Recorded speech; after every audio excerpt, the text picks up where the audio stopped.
कोई कंपनी अच्छी है, बुरी है, कौन सी कंपनी में लॉन्ग टर्म इन्वेस्टमेंट करें, ये कैसे पता चलता है? अब बहुत सारे नंबर हैं, इतने सारे नंबर एक रिटेल प्लेयर के लिए, एक आम आदमी के लिए जो जॉब भी कर रहा है, शाम को थका हारा आ रहा है, देखना पॉसिबल नहीं है। आप कितनी बड़ी बड़ी बातें कर लीजिए कि उसके मैनेजमेंट को देखिए अच्छा है कि नहीं। अब जो लोग बड़े इन्वेस्टर हैं, जो म्यूचुअल फंड चला रहे हैं, या जो बड़े बड़े जो नाम हैं, वो लोग डायरेक्टली मिल लेते हैं जो उसका जो मैनेजमेंट होता है उससे। हम तो जाके मिलेंगे तो वो पूछेगा भी नहीं। तो हम किसी कंपनी में ऐसे कौन सी चीज़ें हैं वो देखें और करें। अब आप बोलेंगे क्यों देखना है, तो देखिए, अगर म्यूचुअल फंड में नहीं लगाना है, डायरेक्ट लगाना है स्टॉक में पैसे, तो पता तो हो ना कि वो स्टॉक अच्छा है कि नहीं। अब म्यूचुअल फंड में लगाएंगे तो वो 10 से 15% का जो रिटर्न है एवरेज वो मिल जाता है, अगर अच्छा कोई म्यूचुअल फंड हो, ईटीएफ हो तो पहला तो चॉइस है कि आदमी क्या है, एफडी में लगा लेता है कि भाई साल का 6% 8% मिलेगा। अगर थोड़ा एफडी में नहीं लगाना है, इससे ज़्यादा चाहिए, तो 12 से 15% म्यूचुअल फंड दे देता है। अब जब आप स्टॉक खुद से खरीदने आते हो तो हमारा क्या टारगेट होता है कि 20 से 25% साल का एवरेज रिटर्न बनाएं हम, अगर अगले 10 साल काम करें तो ये जो अल्फ़ा रिटर्न है, जो यहाँ 12 से 25 आने में जो लगता है जो मेहनत, वो क्या है कि कोई अच्छी कंपनी लेके बैठे। अब वो अच्छी कंपनी क्या होती है, वो अच्छा का जो परिभाषा है उसी में सारा खेल है। अब देखो, अच्छा का परिभाषा तो बहुत सारा है, लेकिन एक सिंपल सा गणित क्या है कि कोई भी कंपनी प्रॉफिट बनाने के लिए ही पैदा हुई है या बनी है। अगर वो प्रॉफिट ही नहीं बना पा रही है तो फिर किस काम की है। तो इंडिया में या कहीं भी किसी भी देश में जितनी भी स्टॉक मार्केट में लिस्टेड कंपनियां होती हैं, उसमें 80% भंगार होती हैं, बेकार होती हैं। सिर्फ 20% कंपनियां ही अच्छी होती हैं जो प्रॉफिट सच में बना पा रही होती हैं। उसको जानने के लिए हमारे फंडामेंटल एनालिसिस में एक सबसे इम्पॉर्टेंट नंबर है आरओसी और आरओई, जो आपको बहुत मदद करता है। अब ये नंबर कितना होना चाहिए और इसका मतलब क्या है, उसको हम आज सीखते हैं। देखो, आरओई का मतलब होता है रिटर्न ऑन इक्विटी और आरओसी का मतलब होता है रिटर्न ऑन कैपिटल एम्प्लॉयड। पहले आप एक चीज़ सीखिए कि जब भी कोई कंपनी स्टार्ट होती है या कोई व्यापार करना चाहता है तो उसको क्या चाहिए, कैपिटल चाहिए, पैसे चाहिए। आप अगर कल को जाके कोई नया बिजनेस स्टार्ट करें तो पैसे चाहिए। आपके पास तो लिमिटेड ही पैसे होंगे, लेकिन अगर आपको और पैसे चाहिए तो आप किसी से लेंगे। अब वो किसी से लेंगे में कौन हो सकता है, या तो बैंक हो सकता है जिससे आप क्या लेंगे, उधारी, जिसको इंग्लिश में बोलते हैं डेट। डेप्ट नहीं बोलते, डेट बोलते हैं, है ना। तो ये क्या है, डेट। डेट का जो स्पेलिंग है वो मुझे भी नहीं याद आ रहा, क्योंकि मैंने डेट नहीं लिया हुआ है, शायद ये सही है। तो डेट होता है उधार जो आप बैंक से लेते हो। लेकिन एक और तरीका क्या है पैसे रेस करने का या पैसे लेने का, शार्क टैंक में आपने देखा होगा, अपनी इक्विटी दे दो, अपना जो कंपनी है उसमें मालिकाना हिस्सा बेच दो और उसके बदले में पैसा ले लो। ये भी एक तरीका है पैसा लेने का। जब आप कोई बिजनेस स्टार्ट करते हैं तो आपकी कंपनी का 5% हिस्सा, 10% हिस्सा, या तो 0.0001% हिस्सा आप किसी को दे दो और उसके बदले में वो आपको पैसे दे देगा। वो पैसे आप अपने कंपनी में लगाओ। तो ये एक तरीका है इक्विटी में पैसा लाने का, और एक है डेट, बैंक से उधार लाने का। अब उधार लाओगे तो ब्याज देना पड़ेगा, इंटरेस्ट देना पड़ेगा। तो इससे बेटर तरीका क्या है, इक्विटी रेस कर दो। आपने देखा होगा बहुत सारी कंपनी बीच बीच में इक्विटी रेस करके कैपिटल उठाती हैं। तो वो जो इक्विटी रेस करती है, इक्विटी जो दे के जो पैसा लाई है कंपनी, उस पे जितना रिटर्न बना रही है, जितना परसेंटेज रिटर्न बना रही है, उसको बोलते हैं रिटर्न ऑन इक्विटी।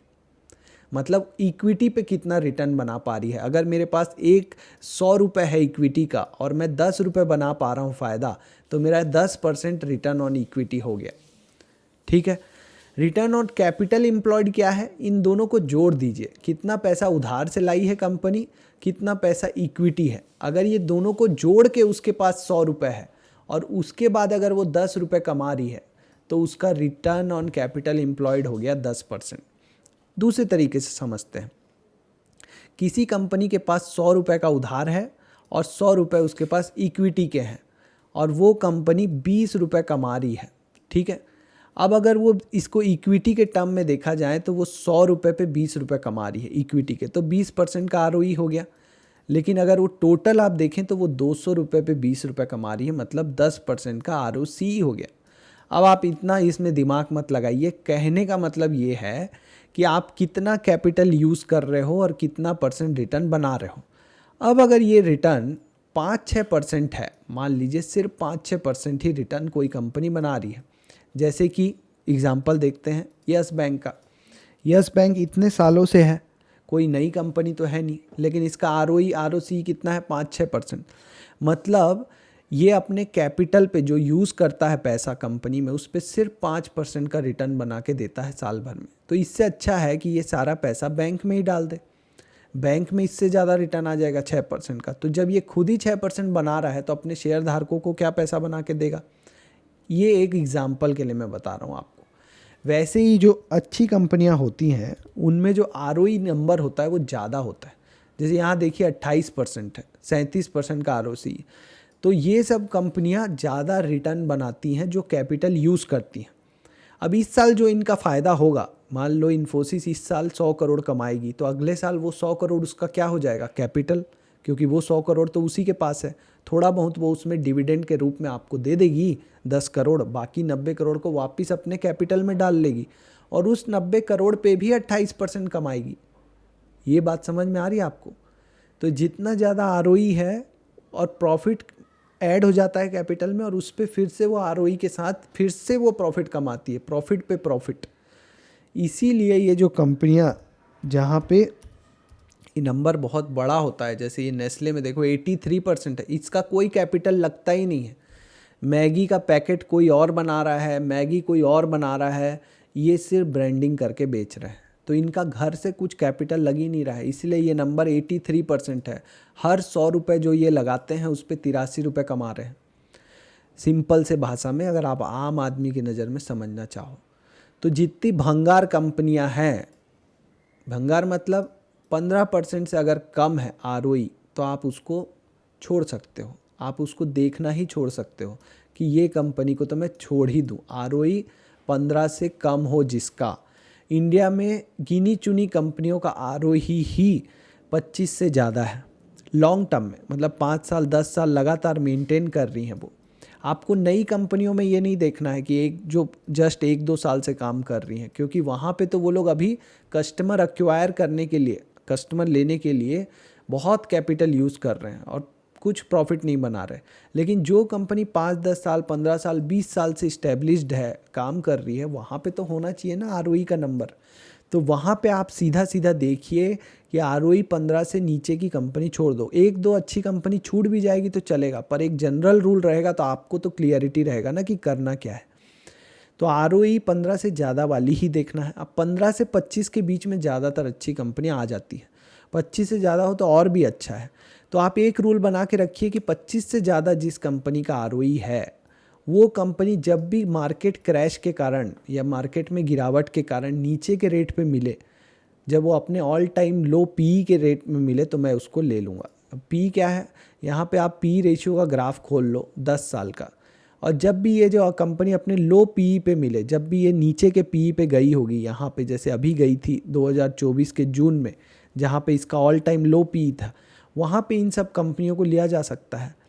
एक तरीका ये है काम करने का, क्योंकि ये कंपनी कब सस्ती मिल रही है कैसे पता चलेगा, जब इसका ऑल टाइम लो पी इसको मिल रहा हो।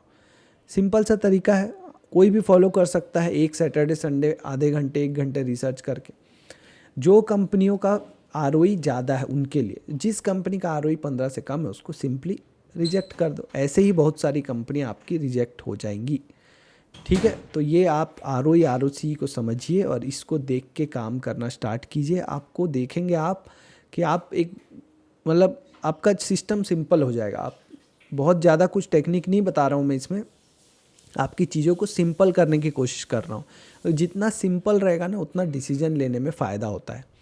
एक और तरीका क्या है, आपको अगर लॉन्ग टर्म में इन्वेस्ट करना है 10-20 साल के लिए, बहुत लोग पूछते रहते हैं सर कौन सी कंपनी में करें, तो आप एक सिंपल सी चीज़ देख लीजिए कि कोई भी कंपनी प्रॉफिट बनाने के लिए आई है तो screener.in पे आइए, उस कंपनी का 2 चीज़ें देखिए।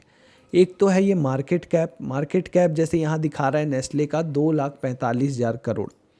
अब ये भी कम ज़्यादा होते रहता है, जब मार्केट क्रैश आएगा तो ये कम हो जाएगा, क्योंकि ये शेयर का दाम गिरेगा तो पूरा मार्केट कैप भी कम हो जाएगा। 2,45,000 करोड़ में आप नेस्ले को खरीद सकते हैं पूरा, अगर 2,45,000 करोड़ दें तो यही होता है मार्केट कैप। और 1 साल में ये कंपनी कितना प्रॉफिट बनाती है यहाँ पे जो प्रॉफिट लॉस स्टेटमेंट में अगर आप जाएंगे और यहाँ देखेंगे तो इसका नेट प्रॉफिट जो है साल भर का वो है आपका 3300 करोड़ रुपए। यहाँ पे ये जो दिख रहा है आपको 3300 करोड़, ये आपको नेट प्रॉफिट दिख रहा है। तो कोई भी कंपनी, अब जैसे हम यहाँ पे कोई एक छोटी कंपनी खोल लेते हैं, पॉलीकैब 1,15,000 करोड़ की कंपनी है। आप यहाँ पे सीधा आइए प्रॉफिट लॉस में, साल दर साल का प्रॉफिट है। यहाँ पे आप देखिए ये number net profit 2500 crore, 2500 crore है जो कि बढ़ते हुए है, 90 करोड़, 185 करोड़, 500 करोड़, इसका प्रॉफिट इस तरीके से बढ़ रहा है। 2500 करोड़ है अभी इसका प्रॉफिट टोटल। अब आप सोचिए कि इस कंपनी को ये जो 2500 करोड़ कमा रही है साल का, इसको कितने साल लगेंगे इसका जो मार्केट कैप है इतना प्रॉफिट कमाने में। क्या आपको लगता है कि ये कंपनी 10 साल के बाद 1,15,000 करोड़ कमाएगी एक साल में, या 20 साल के बाद कमाएगी? ऐसा आपको लगता है अगर कि पॉलीकैब जो वायर बनाता है उससे इतनी उसकी बिक्री बढ़ेगी, इतने वायर बनेंगे, इतने वायर बिकेंगे कि 20 साल के बाद 2045 में ये कंपनी एक साल में 1,15,000 करोड़ कमाएगी? अगर आपको ऐसा लगता है तो आप मतलब लॉन्ग टर्म इन्वेस्टिंग के लिए उसको खरीद सकते हैं। कोई भी स्टॉक, जैसे एशियन पेंट अभी हमने खोला, 2,40,000 करोड़ का मार्केट कैप, इसका जो प्रॉफिट है एक साल का वो है 3,600 करोड़। क्या ये 3,600 करोड़ 2,40,000 करोड़ हो जाएगा साल भर का कभी भी आने वाले 20 साल में, 25 साल में? आपको अगर ऐसा लगता है तो वो टाइम होता है खरीदने का।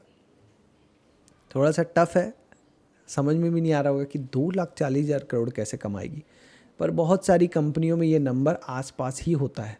कंपनी कमा रही होती है 50,000 करोड़ और कंपनी का मार्केट कैप होता है 3 लाख 4 लाख करोड़, जो कि आसानी से अचीवेबल है।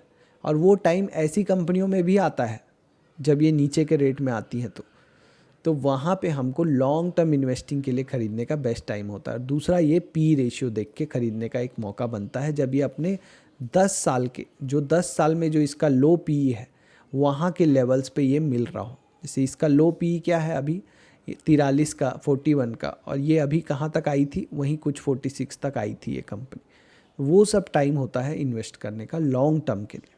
तो लॉन्ग टर्म इन्वेस्टमेंट के लिए अगर आपको ज़्यादा कुछ नहीं आता, वैल्यू देखना, तो आप ये सब तरीके यूज़ कर सकते हो। एकदम सिंपल है समझने के लिए, और किसी भी कंपनी का जो बेसिक जो उसका जो काम करने का तरीका है कि भाई प्रॉफिट ही कमाने आए हो और कितने कैपिटल पे कितना % कमा रहे हो बता दो हमको, पता चल जाएगा तुम्हारा मैनेजमेंट कितना अच्छा है, कितना अच्छी एफिशिएंसी से काम कर रहा है।